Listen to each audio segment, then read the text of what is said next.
Hello,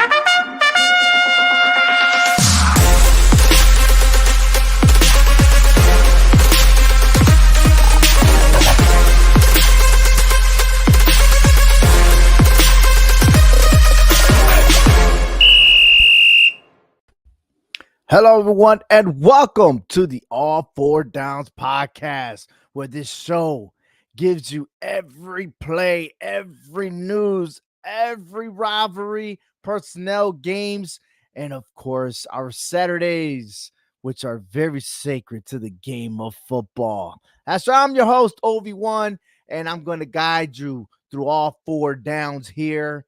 And man, there's a lot of news to cover. Most of it rankings, okay, because we are 1 week away for the College Football Committee to announce the very first top 25 and get a closer look as to who is in the college football playoffs, the top 12, and who's in position. I got that and much, much more. And we're going to start with right away, first down. And listen, I guess it's a coaching carousel that every year it gets early and earlier, right? Instead of waiting for the end of the season, now we get mid-season firings.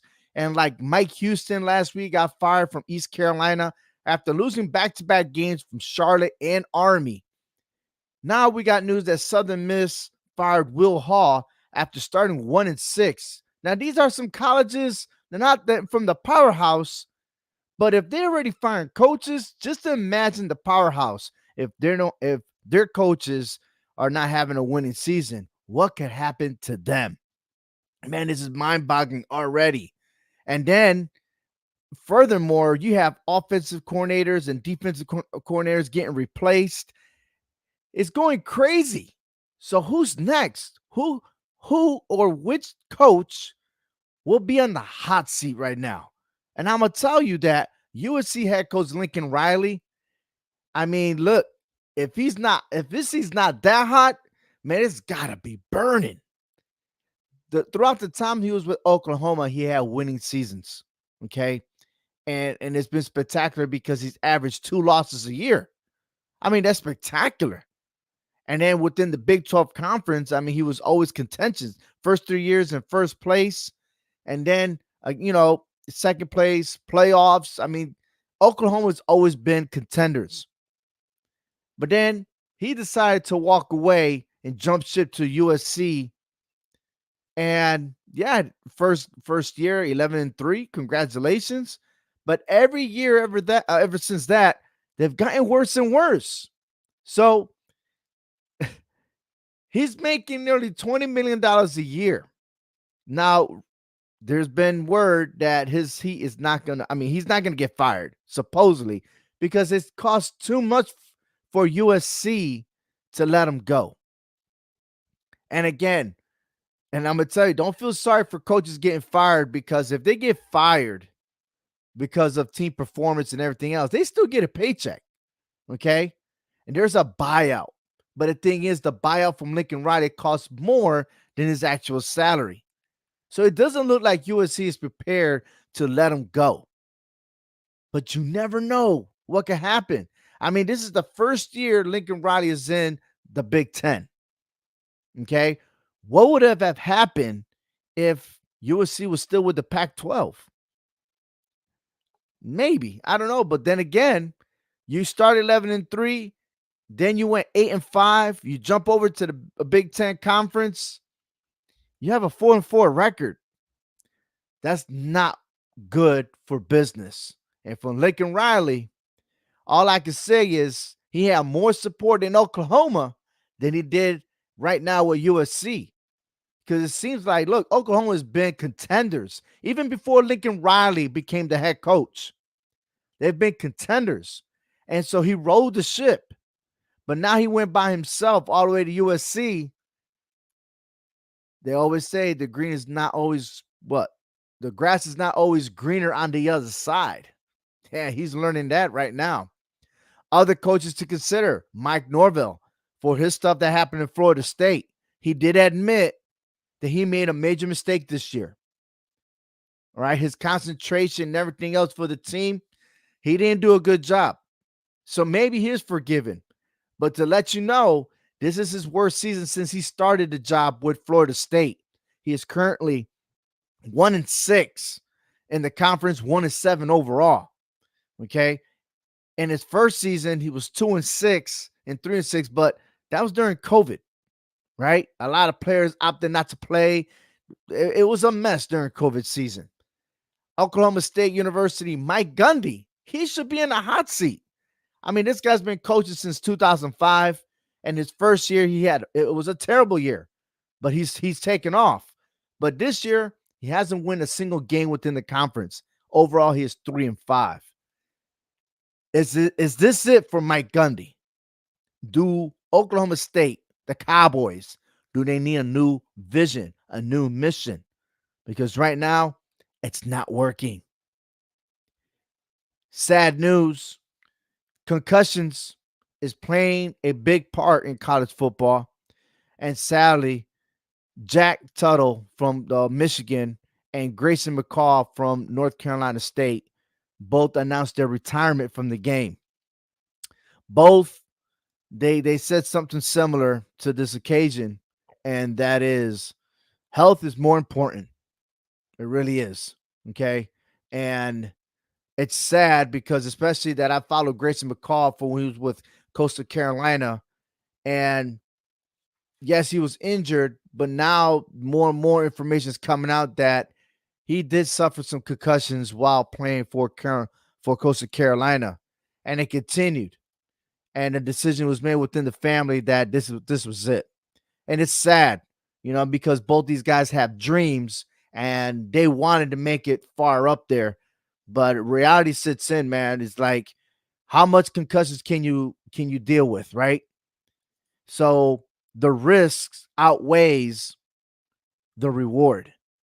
And I think it is a big reward that, first of all, you're already playing football. You're in that level. And yes, you didn't make it to the NFL, but you were that good. Because if you're the starting quarterback for a school, you're that good. That's an accomplishment. But both these guys, they know what the future is for them. They'd rather concentrate on that than suffer some more. So good luck to them. Games. Wow. Let's start off with Oregon, who's every week is showing that they're number one in the Big Ten. They took care of Illinois 38-9. Sadly to say, Illinois, man, I thought they were going to play a better game. LSU and Texas A&M was one of the games of the week. LSU had the lead 17-7 at the half, and then LSU blew it. This was the game that LSU should have taken care of. But instead, the Aggies went on a rampage in the second half, and they take charge of the SEC, which has a lot of implications in the college football playoff committee once they start doing their rankings. Texas defeated Vanderbilt 27-24. I'm still questioning as to why Vanderbilt was in the top 25 in the first place. Was that to give more resume for Texas? To push them more up front in the line? I'm telling you right now, Texas is the third best team in the SEC right now. Okay? Or maybe fourth. Who knows? They still got that one loss. So they're still waiting. They're still waiting, but there are two teams ahead of Texas right now. And then disappointed, but happy at the same time because Navy, man, they got tore up. Man, did they just cause turnovers after turnovers after turnovers. Notre Dame went to town against Navy 51-14. Ouch. That really did boot them out the top 25. Alabama shutting out Mizzou. All right, 34-0. Bye-bye, Missouri. Indiana surprises me. 8-0 in the start. They defeated Washington 31-17. Maybe it's Washington because they got a new head coach, right? Maybe, but it's just something different about Indiana that they got a greater chance of making it to the Big Ten championship. And the ACC, SMU, luckily, and I'm going to say that, luckily, got by Duke. Now, Duke had an opportunity to win this game. They did. All they had to do was kick the field goal and make it. And it didn't happen. Going to overtime, SMU they took charge. I mean, what you gonna say, right? I mean, 7-6, there it is, right? SMU is suspect right now. That's all I'm gonna say. All right. I thought they were dominant, but it doesn't look like, I mean, especially against Duke. Duke got a great defense, but their offense is a little shaky. But for SMU, I think they came close of getting their second loss of the season. And then lastly, the Big 12, BYU. I'm impressed with BYU. I really am. And I hope that the College Football Committee looks very deep on the BYU right now. Should they remain undefeated for next week's selection? Let's move on to second down. And this is my week 10 top 25. And then I got some questions for the AP and the coaches poll here. And 21-25, Tulane, Ole Miss, Washington State, Navy, and Memphis. Navy dropped. They were in the middle of my top 25. They only suffered one loss. Maybe that is a wake-up call for Navy to get their game right and get back in, because they are still undefeated in the American Athletic Conference. Moving on to 16-20, SMU, LSU, Alabama, Kansas State, Boise State. LSU is still ahead of Alabama in the SEC standings, but it's mind-boggling to know why Alabama is still on top of LSU. They haven't even played each other, but yet Alabama is still higher ranked than LSU in the AP poll. I don't understand that, but hopefully the committee will get this right. And again, you got to be conference champions to make it to the top 4, right? We'll hold off on that. 11-15. Yes, I do have Ohio State. They haven't been playing the top 10, but you better convince me. Yeah, they're 3-4, Ohio State versus Penn State. But has anyone really looked at Ohio State the way they've been playing? Is it very convincing? I mean, yeah, they had one good game that they lost against Oregon, but are they putting up the numbers that they usually do? They haven't shown me convincingly that they're a dominant team. Then there's Miami, another one in the top 10. Why? I don't understand. They're not dominant, but they're pushing Miami up front. Or is it the ACC that week? Then you got Tennessee, Pittsburgh, and Army. Pittsburgh, oh my God, they're going to have a big game this weekend. Yes, that's part of our picks on third down. Not going to get ahead of myself. 6-10, Clemson, Indiana, Texas A&M, BYU, Notre Dame. Yes, Indiana deserves to be at number 7. They're 8-0 in the Big Ten. Let's get some respect on that. Texas A&M, 7-1. First place in the SEC. Give them that respect. BYU, yes, they deserve it. And then 1-5, Oregon, Georgia, Penn State, Iowa State, Texas. Big games this weekend. Rivalry games are also happening. There's going to be a huge change in the top 10. I guarantee you that. So you better be ready for Saturday. Okay. So my question is on this top 25, and I'll zoom in real quick for my viewers to see. All right. Oregon, first place, got it. Georgia, number 2, got it. Penn State hasn't been that much challenged at number 3. I got it. But then you got Ohio State at number 4. I don't understand that part. Okay. Yeah, Miami is undefeated. I got it. Texas, they got manhandled by Georgia. So I don't even know why they're really on top there. But my question is why is Texas A&M leading the SEC not in the top 10? When, yeah, they're 10, but then the coaches got them at 11. Shouldn't they be the top 5 team right now? Miami is 8-0, dominating losing record teams. However, California, Louisville, Virginia Tech, how is that a top 10? When there's, I mean, listen, these teams really got nothing going for them. How's that a victory? Ohio State, 0-1 against the top 25. Their biggest challenge is going to happen this week against Penn State. If Ohio State convinces me and really defeats Penn State, then they did jump into the top. Honestly, because what else? Well, not really to the top because they lost to Oregon, but I mean, something's got to give. This is a potential, maybe an upset if Penn State wins, because Ohio State has a winning streak on them. But I'm very careful on this. This game is going. I mean, listen, it's a game of the week. It's an afternoon game. It's not even a night game. And there's a lot of implications between Ohio State and Penn State. The Big 12 showing no love in the rankings. Will it be different for the College Football Committee? Will they grant the Big 12 to be at least in the top 5? There's a lot of football games. There's so much going on. I feel like this is a well-balanced talent across the board in college football.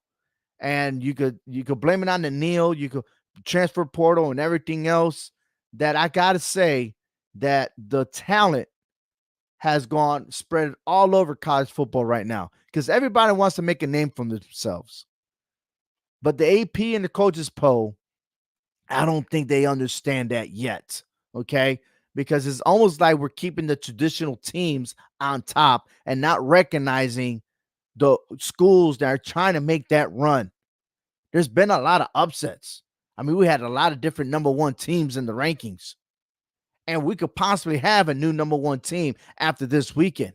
We shall see. The college football playoffs. That's it. That's our biggest topic here. That's our focus. And the committee will start November 5th at 7 o'clock p.m. Eastern Standard Time. And week after week, all the way through towards our end date, December 8th. That's on a Sunday from noon to 4 p.m. Which not only they're going to announce who's going to be in the top 12, but all the bowl games will be announced that day. But tune in every Tuesday after the show for our reaction here on All Four Downs podcast. And this is what I'm talking about. Should the season end, okay, this is what probably might look like. So that's why it's important that we get this right. Because if you're in first place or you're the big, how you say it, if you are the conference champion in a powerhouse school, this is what's going to look like. You're going to have Oregon, Big 10, Clemson in the ACC, BYU in the Big 12, Texas A&M in the SEC. Okay?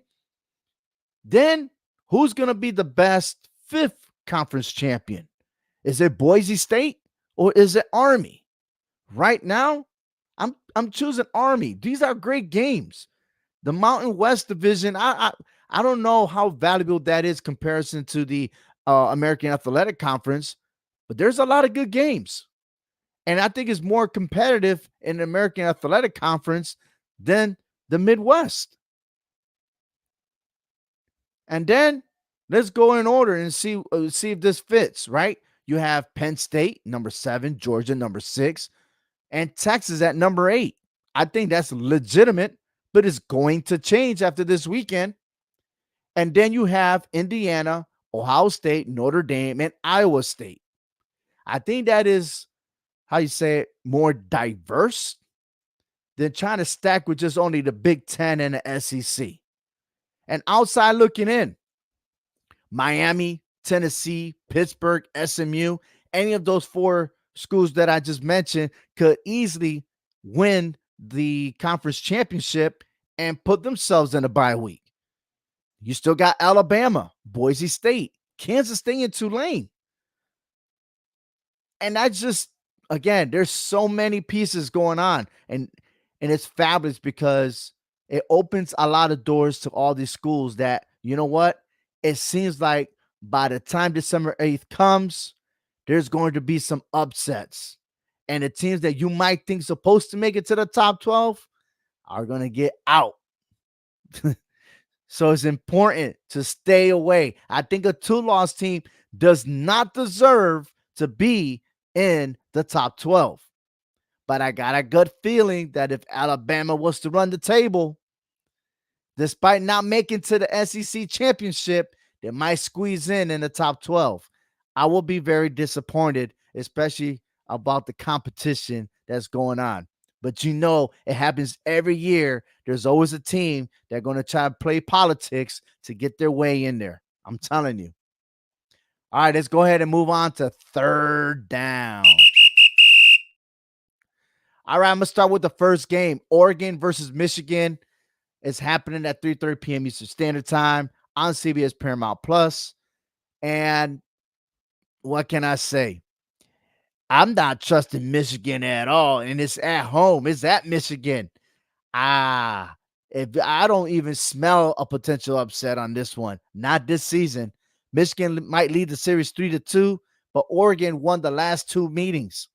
Oregon defeated Michigan 39-7 in Ann Arbor, Michigan. So imagine that. It doesn't affect Oregon. Oregon will go ahead and win, and you could book that. Sports betting, get your money's on Oregon on this one. The next game is the rivalry game. It used to be called the world's largest outdoor cocktail party, but there's no name for this. And especially now, there's not even a name. There's nothing come close to it. As a matter of fact, if Georgia just blasts through Florida this weekend, you can expect another firing on the news by Monday with Billy Napier gone as a Florida head coach. Okay. Georgia, after suffering the loss, okay, they've shown resilience when they lost to Alabama. And even though they were getting blasted in the first half, they almost made it a game and almost took the game.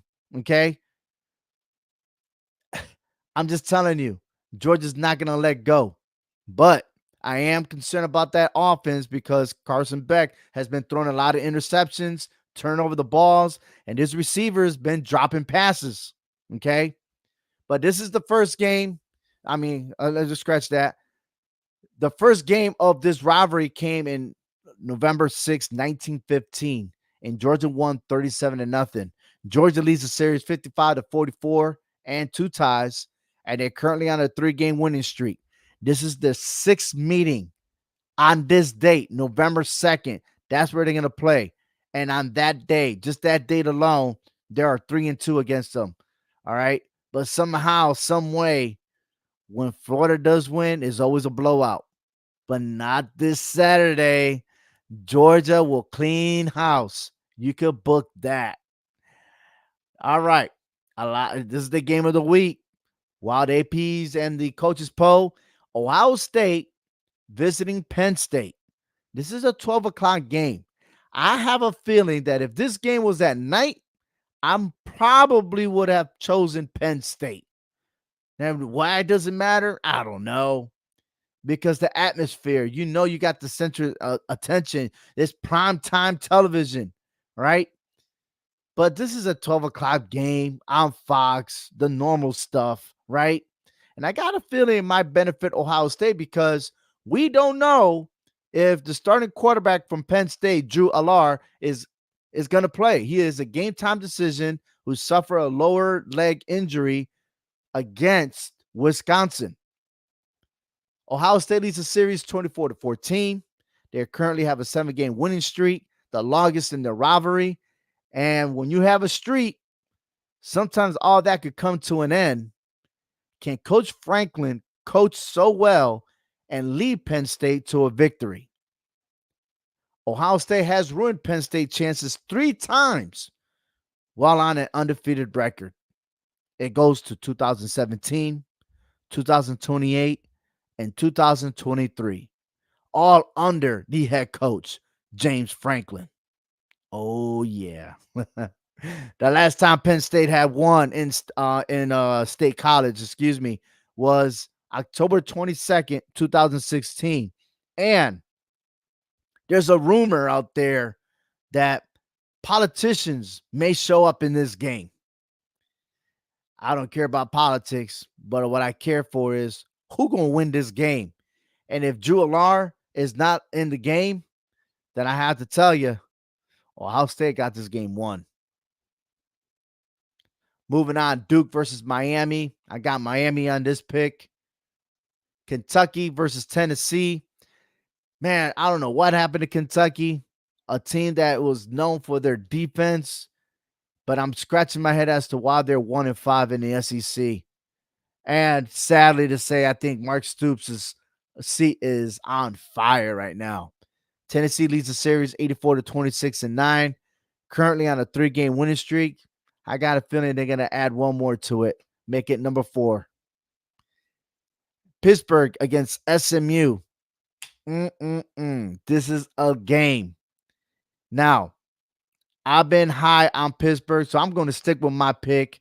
I got them ahead of SMU for my rankings, so I'm picking Pittsburgh to take care of business in Texas against SMU. And yeah, the SMU leads the series 3-2-1. SMU has won 2 bowl games, which was the Cotton Bowl and the Compass Bowl. But the winner will take the top spot of the ACC, pending on the outcomes of Clemson and Miami. And 2 other games. These are like wild card games to me. Georgia Southern and South Alabama. They're trying to take lead in the Sun Belt Conference. And San Diego State and Boise State. Both teams are undefeated in their conference.